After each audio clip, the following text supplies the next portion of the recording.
Hello guys, what's up? So in this video I'm going to show you how to get more filters in Snapchat. This smiley button near to camera is the filter button. Here when you tap, you can see this filter. Nice filters they have. So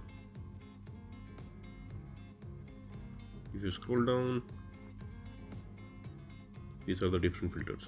On the bottom you can see this smiley button with a star. Tap there and you can go to the more filters.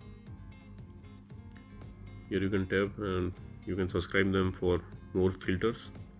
So this is one way to get more filters in Snapchat. The other way is you have to tap on discover and you have to search for peoples.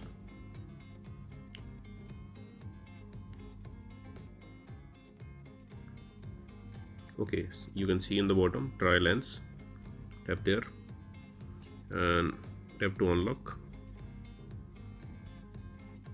So yeah, this is a baby face. So if you don't have a particular lens in your mobile, you can go to discover and look for these lenses. So this is it guys. Likewise you can get more filters in Snapchat from discover or from this more menu. So thanks for watching the video guys. See you in the next video.